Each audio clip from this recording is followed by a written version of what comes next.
अस्सलामुअलैकुम वरहमतुल्लाहि वबरकातुहू। नाज़रीन, आप सब कैसे हैं? उम्मीद करता हूं कि आप सब खैरियत से होंगे। अल्लाह पाक की बारगाह में दुआ करता हूं, मौला तबारक व तआला आप सबको सलामत रखे, आप सबकी सारी परेशानियों को दूर अता फरमाई। आइए आज मैं आपको इस वीडियो के ज़रिए बताता हूं कि तहज्जुद का वक्त किस वक्त तक रहता है, यानी कि तहज्जुद की नमाज जो हम पढ़ते हैं तो कब तक हम नमाज़ पढ़ सकते हैं, वो आज मैं इस वीडियो के ज़रिए आपको बताने वाला हूं। और तहज्जुद की नमाज की फ़जीलत भी मैं आपको बता देता हूं। नाज़रीन किराम, सबसे पहले तो आप फ़जीलत समझ लीजिए और सुन लीजिए अच्छी तरीके से। अल्लाह के नबी सरवर कायनात सल्लल्लाहु ताला अलैहि वसल्लम के ऊपर नमाज तहज्जुद जो था वो फ़र्ज़ था। अल्लाह के नबी सल्लल्लाहु अलैहि वसल्लम जो है हमेशा तहज्जुद की नमाज अदा करते थे। तो अब हमें चाहिए, हमारे ऊपर फ़र्ज़ नहीं है, ये समझ लीजिए। अब हमें चाहिए कि तहज्जुद की नमाज जो है पढ़ने से हमें क्या मिलता है। अल्लाह के नबी सरवर कायनात सल्लल्लाहु अलैहि वसल्लम फरमाते हैं कि तहज्जुद की नमाज जब बंदा पढ़ता है और उस वक्त में दुआ करता है, क्योंकि कबूलियत उस वक्त जो है दुआ कबूल होती है। याद रखिए, तहज्जुद के वक्त जो है दुआ कबूल होती है।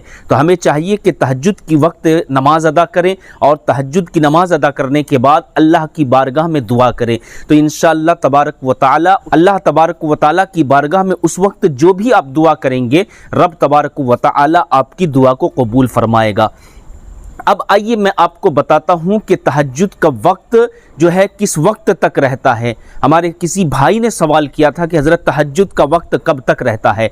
तो आइए मैं आपको बताता हुआ चलूं कि शुरू कब होता है, पहले वो समझ लीजिए।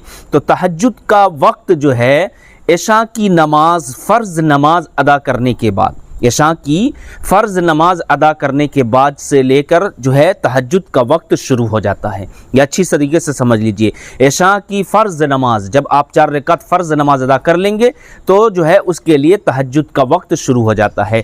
अब जो है वो चाहे तो तहज्जुद की नमाज़ पढ़ सकता है, लेकिन ज़रूरी ये है कि कम से कम जो है 5 मिनट, 10 मिनट, आधा घंटा, 1 घंटा जो है आप ज़रूर सो लें।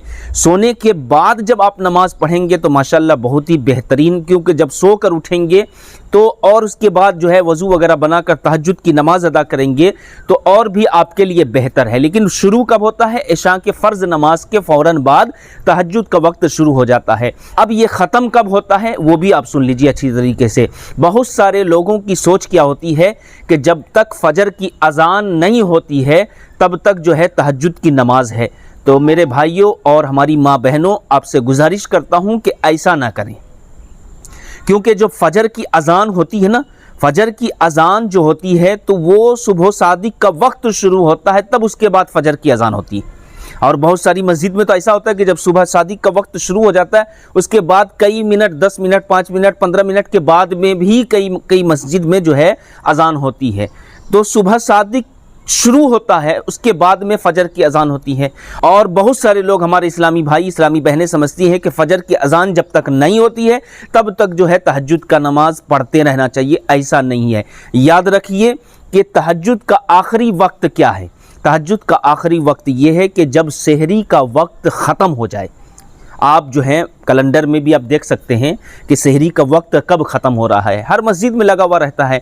हमारी इस्लामी बहनों से गुजारिश है कि आप तो मस्जिद में जाकर नहीं देख सकते हैं, तो आप जो है अपने घर में अपने शौहर को, अपने भाइयों को, या आपके रिलेशन में, रिश्तेदार में कोई है तो उनसे पता कर लें कि सहरी का वक्त कब ख़त्म हो रहा है। आप रमज़ान में आपने देखा भी होगा, आप रोज़ा रखते हैं, मस्जिद में ऐलान होता है कि सहरी का वक्त ख़त्म हो गया, सहरी का वक्त ख़त्म हो गया। तो यूँ समझ लीजिए कि जब सहरी का वक्त ख़त्म होता है तो तहज्जुद का भी वक्त ख़त्म हो जाता है। जी हाँ, अब जो है लोगों की सोच ये है कि अज़ान जब तक नहीं होती है उससे पहले पहले तहज्जुद की नमाज़ पढ़ सकते हैं। ऐसा नहीं है। सहरी का वक्त ख़त्म हो गया तो समझ लीजिए कि तहज्जुद का भी वक्त ख़त्म हो गया। जी हाँ नाज़रीन किराम, गुजारिश करता हूँ इस वीडियो को ज़्यादा से ज़्यादा शेयर करें और इस चैनल को ज़रूर सब्सक्राइब करें। अस्सलामु अलैकुम वरहमतुल्लाहि वबरकातुहू।